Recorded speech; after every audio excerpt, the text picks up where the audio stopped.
So Igelösa is mostly known as a medical research center. На самом деле Игелёса известна по всему миру в первую очередь как медицинский исследовательский центр. And we focus on heart and lung surgery. И мы фокусируемся на основную зону нашей работы, в частности, это на хирургию, которая связана с сердцем и легкими. And we have developed a few new methods and innovations that make all the big hospitals in the world come visit us. На самом деле мы разработали некоторые инновации, некоторые технологии, которые пригласили и привели в наш центр ученых и исследователей со всего мира. So every month or sometimes every week we are visited by the biggest hospitals in America, including the Harvard University, Cleveland Clinic and Mayo Clinic. Фактически каждый месяц, а иногда и каждую неделю к нам приезжают делегации из таких масштабных научных центров и больниц, как в частности, к примеру, Гарвардская больница, одна из самых крупных больниц в Соединенных Штатах Америки. Centers from Australia travel here.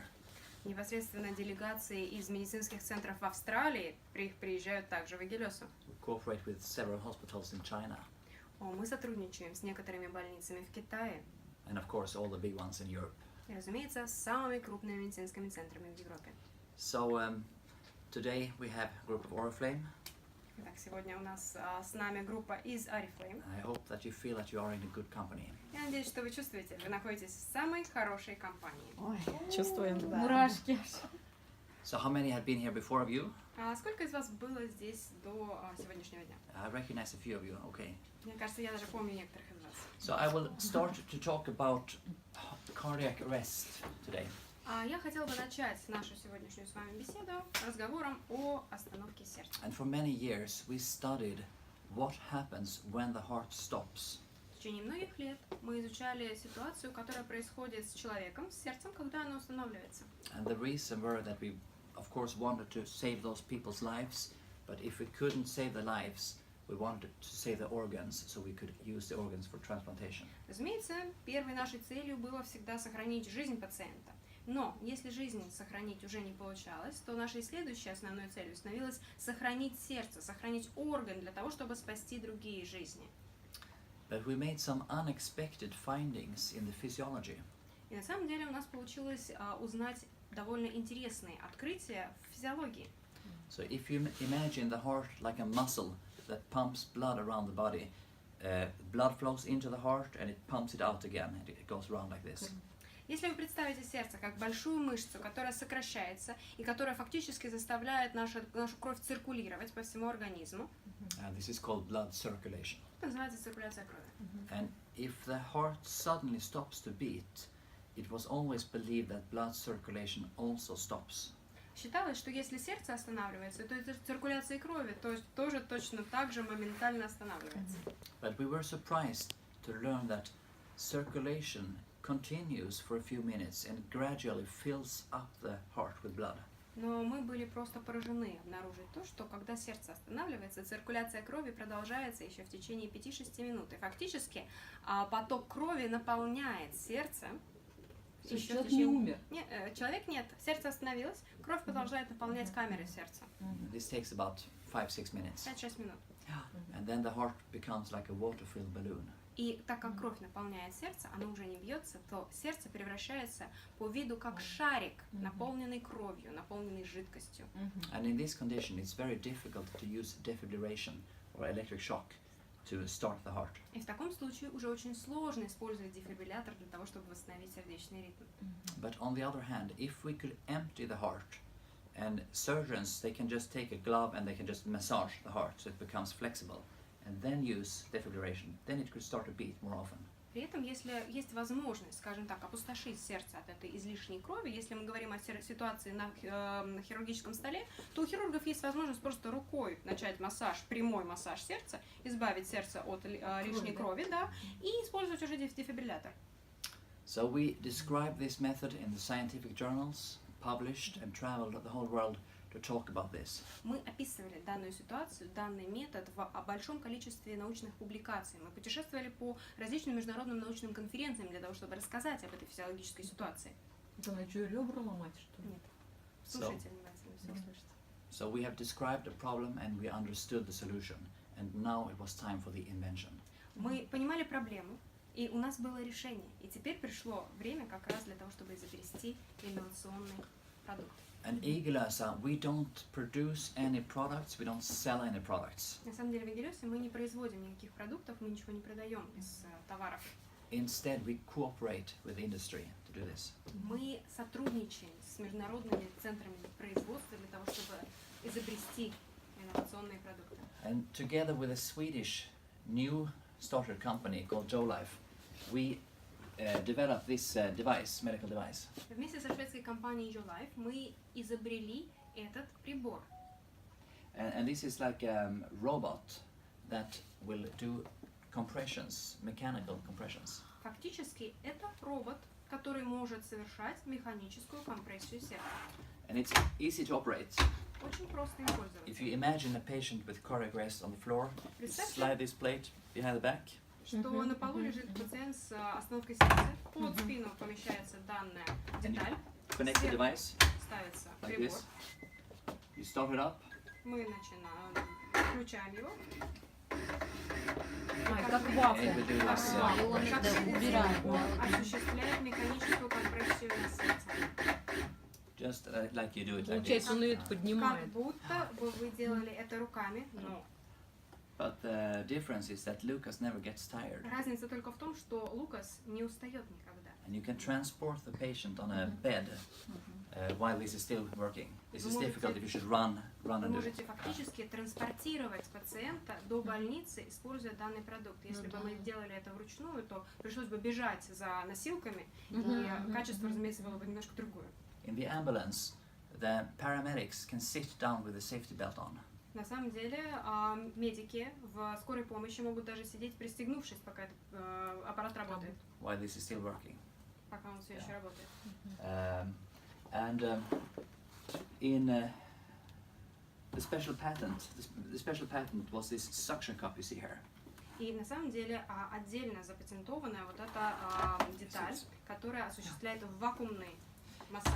And when you place this on the, cut off the clothes and place it on the chest, it creates vacuum and presses down the chest and also lifts back up the Потому chest. что когда мы располагаем данный прибор на открытой грудной клетке, на голой груди, оно осуществляет непосредственно вакуумный подъем грудной клетки и помогает человеку дышать.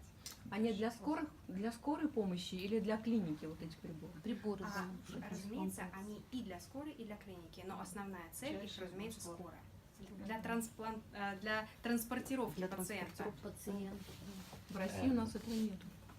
In 2011, the whole company was sold to Medtronic in America. А в 2011 году данная компания была перекуплена американской производственной компанией. And since then, it has been spread to most countries in the world. И с тех пор данный продукт, данный инструмент был отправлен в огромное количество стран по всему миру. The question was, do we have this Lucas in Russia? I believe so, absolutely. Возможно, да. Because today there are more than 20,000 devices out in the world. В мире на данный момент работают более 20 тысяч And подобных. every minute and a half, there is a Lucas working, saving life someplace in the world. И на самом деле каждые 1,5 минуты в мире где-то используется данный аппарат, где-то он спасает жизни пациента. Because Stиг is a professor of Lund University, when it was named, it was called Lucas, and Lucas is an acronym for Lund University Cardiopulmonary Assist System. И на самом деле, если вы удивляетесь, почему прибор называется Лукасом, все очень просто. Так как Игелёс является частью Лундского университета, то продукт получил название Лундский университет кардиокоронарной хирургии. And if you look for it on the internet, you'll find thousands of stories. Если вы посмотрите в интернете, вы узнаете огромное количество историй, связанных непосредственно с этим аппаратом.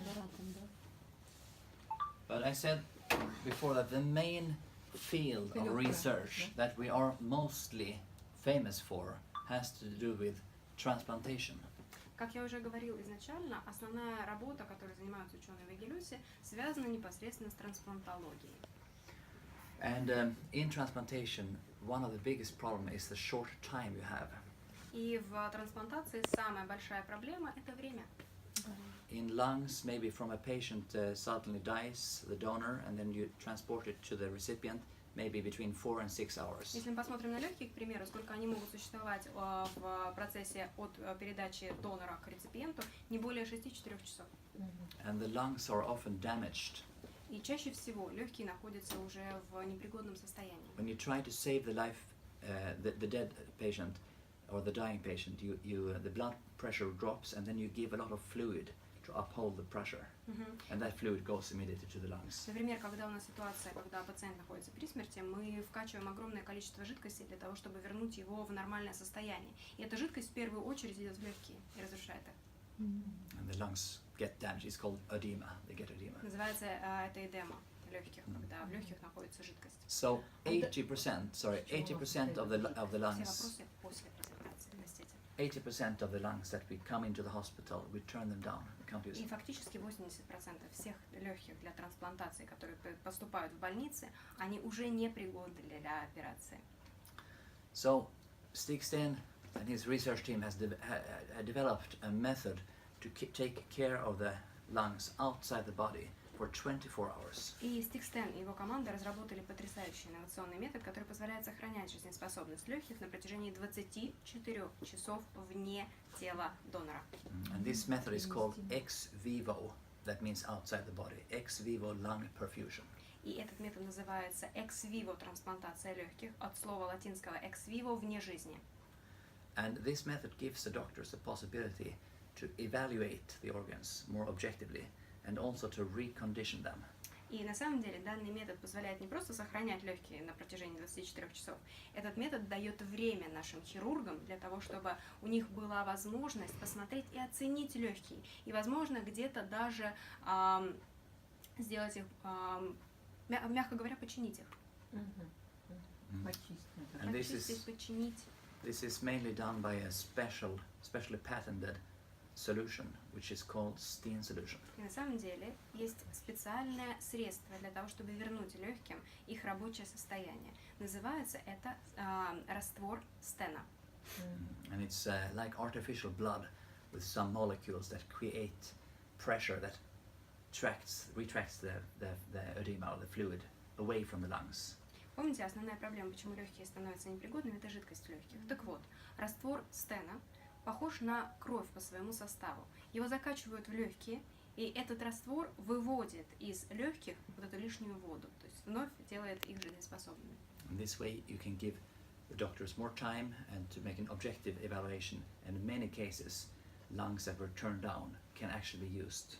И на самом деле это дает хирургам большее количество времени. И благодаря данному методу, благодаря раствору Стена, многие легкие, которые изначально были признаны не жизнеспособными, не пригодными для дальнейшей трансплантации, именно этот метод, этот способ помог их вернуть к жизни. So you see here a set of lungs that are lying in a system outside the body. Видите, здесь легкие, легкие, которые лежат на столе вне пациента. And this is a picture from Lund University Hospital in the year 2000. И это фотография от 2000 года в университете Лунда. When Stиг is transplanting lungs that were evaluated. It came from a cardiac arrest victim who was in Lucas. You couldn't save the patient, and then you could take the lungs. That was the first in the world. Это была первая в мире трансплантация легких, которая была сделана от донора, который погиб от остановки сердца, который был, кстати, этот донор был перевезен в больницу с помощью, доставлен живым в больницу с помощью Лукаса, и это первая трансплантация легких новым способом, новым методом. And after this was published, all the big transplant centers traveled here to learn about this method. И, разумеется, после этой первой операции все ведущие центры медицинские мира привезли сюда свои делегации для того, чтобы перенять опыт, для того, чтобы использовать новый метод, разработанный Стигом Стеном. And in 2013, this method, ex vivo lung perfusion, was named top 10 medical innovation in the world. И в 2013 году данный метод трансплантации легких занял одно из 10 мест самых перспективных, самых инновационных разработок в медицине в мире. What is very exciting for us is that we did this with the aim of increasing the available organs for transplantation. Для нас самое ценное то, что мы помогаем увеличивать количество времени, которое можно использовать для трансплантации органов внутренних. But with this new method, completely new thinking can be allowed. Но, используя данный метод, мы можем посмотреть совершенно по-другому даже на привычные нам методы лечения. And in the United States of America today, among the biggest hospitals there are 2 research fields ongoing at the moment. И в частности, благодаря данному методу трансплантации, в Соединенных Штатах Америки сейчас развиваются 2 отдельных направления в лечении болезней легких. Both use our method. Оба направления используют метод, скажем так, лечения легких вне тела человека.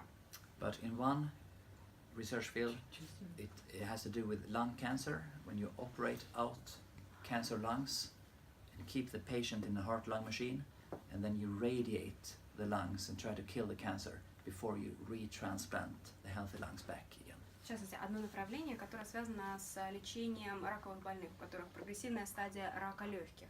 Что происходит? Благодаря данному методу легкие извлекаются из тела пациента, затем они оперируются отдельно, извлекается опухоль раковая, и проходят они облучение такой величины, что человек с таким радиационным излучением просто бы жить не смог. А легкие отдельно от тела человека получают эту дозу, и затем уже легкие возвращаются непосредственно в тело пациента. And the other, it's amazing. The other field is with lung infection. When you do the same thing, operate out the lungs and you flush very high doses of antibiotics, that would make you deaf or blind or even kill you if it was in the body. But you isolate the lungs, clean the lungs and retransplant them. И второе направление медицины, которое использует данный метод, это лечение инфекций легких, когда точно так же легкие извлекаются из тела пациента, и в них закачивается такое количество антибиотиков, которое, в принципе, могло бы ослепить пациента, сделать его глухим или, в принципе, убить его, такая доза. При этом легкие отдельно гораздо быстрее справляются с этой инфекцией, и затем они возвращаются вновь в тело пациента, где он уже восстанавливается от болезни. So the most recent research, we have spent more than 20 years, but the most recent research was within heart preservation. И, разумеется, мы занимаемся подобными исследованиями уже более 20 лет, и самая последняя инновация, которая разработана нашими учеными, касается непосредственно методов транспортировки сердца донорского. And when you transplant a heart, you have even shorter time, only 4 hours. Когда мы перевозим сердце, то у нас еще меньше времени. У нас не более 4 часов на перевозку сердца. And then you take out the heart, put it in a bag of ice, and you rush to the hospital. Как обычно это происходит? Сердце от донора кладется в специальный контейнер со льдом, и у команды трансплантологов есть очень мало времени, чтобы добраться от донора к реципиенту. And for every hour, the heart gets weaker and weaker. И, разумеется, с каждым последующим часом сердце становится все слабее и слабее. So we have developed a new system where we can take care of the heart for more than 24 hours. А мы разработали новую систему, новый аппарат, который позволяет сохранять жизнеспособность сердца вне тела донора в течение 24 часов. And we cool it down a little bit to 8 degrees, and we provide oxygen, hormones, blood, everything. Фактически мы охлаждаем сердце до 8 градусов. Данный аппарат позволяет добавлять оптимальное количество кислорода и гормонов, которые помогают сердцу сохранять жизнедеятельность. And this here you see is a prototype. It's not used. This is a prototype. Вот это на самом деле это не сам аппарат, это его прототип, то что вы видите. Where we will place a sterile single unit and a heart and put fluids into it. Разумеется, сюда помещается индивидуальный контейнер, в который накачивают специальную жидкость. Туда же помещается сердце. It's not so much to see here now, but the dimensions are big enough so you can place it on an airline seat. И на самом деле еще одно преимущество данного аппарата это то, что его размер позволяет вместить его на любое пассажирское сиденье самолета. Because we hope in the future we can travel globally with organs. И мы надеемся, что в будущем у нас будет возможность путешествовать по всему миру с органами. I personally believe this will be the biggest contribution from Iglesia. И я на самом деле сам абсолютно уверен, что именно этот аппарат будет самым большим инновационным достижением, которое сделали исследователи в Игелиусе. But I also want to talk about the third very important field of research, which is lifestyle research. Разумеется, я хотела бы еще поговорить с вами о третьем важном направлении, которое разрабатывается в стенах Игелиуса. Это, разумеется, питание и здоровый образ жизни. And a very commonly asked question is, why are surgeons who can do all of this, why are they so interested in something as simple as food? На самом деле, часто задаваемый вопрос, почему ученые, которые занимаются такими серьезными вопросами, как трансплантация, хирургия, почему их интересует такой, казалось бы, банальный, простой вопрос, как питание? We started with food research 20 years ago, Мы начали исследовать данный вопрос более 20 лет назад. and the reason is that patients who are waiting to receive new lungs, they tend to become very weak.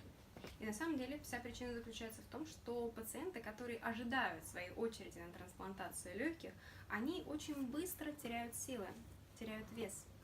And if they lose too much weight, they cannot be operated on, the wounds will not heal. А если они потеряют чрезмерное количество веса, то их просто исключают из списка на пересадку, потому что на самом деле никакие швы, никакие раны на них не заживут. So there are lots of challenges to keep them in a good condition, so we can offer them lungs. И на самом деле очень сложно поддержать их в том оптимальном состоянии, чтобы еще и легкие им пересадить. But you can't just give them any type of food. И, разумеется, им не подойдет любая еда. If you give them too much cream or sugar or fat, that will be combusted into water and carbon dioxide, which they have very stiff lungs. It's difficult to get rid of. На самом деле, если они будут употреблять большое количество сахара или жиров, то биохимические процессы превращают данные продукты в углекислый газ и в воду. И фактически им будет очень сложно дышать. That means that if they eat incorrect, they can go into coma. На самом деле, если они будут неправильно питаться, здесь все очень серьезно, они могут в кому впасть. So we included a nutritionist into the team of surgeons and started to develop a tool, helpful tool for this patient group. И именно для того, чтобы сохранить жизнь, сохранить состояние для таких пациентов, мы включили в нашу команду диетолога. And we wanted it to be high in nutrition but low in calorie. И мы хотели, чтобы мы могли разработать продукт, который будет нести высокую который будет действительно очень питательным, при этом низкокалорийным. Because they can only eat small portions. Потому что пациенты могли принимать только небольшие порции еды. We wanted it to be able to drink because many are so weak that they can't even chew. Более того, мы хотели, чтобы данный продукт можно было употреблять в жидком состоянии, потому что для многих пациентов было сложно, в принципе, жевать пищу.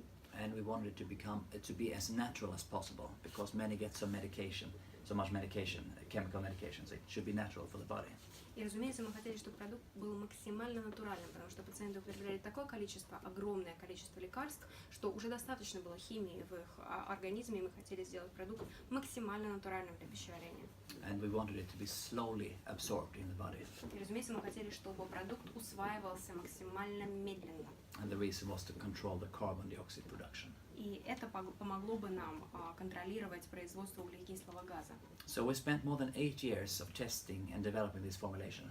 У нас заняло более 8 лет для того, чтобы провести все различные тестирования, исследования, разработку формулы.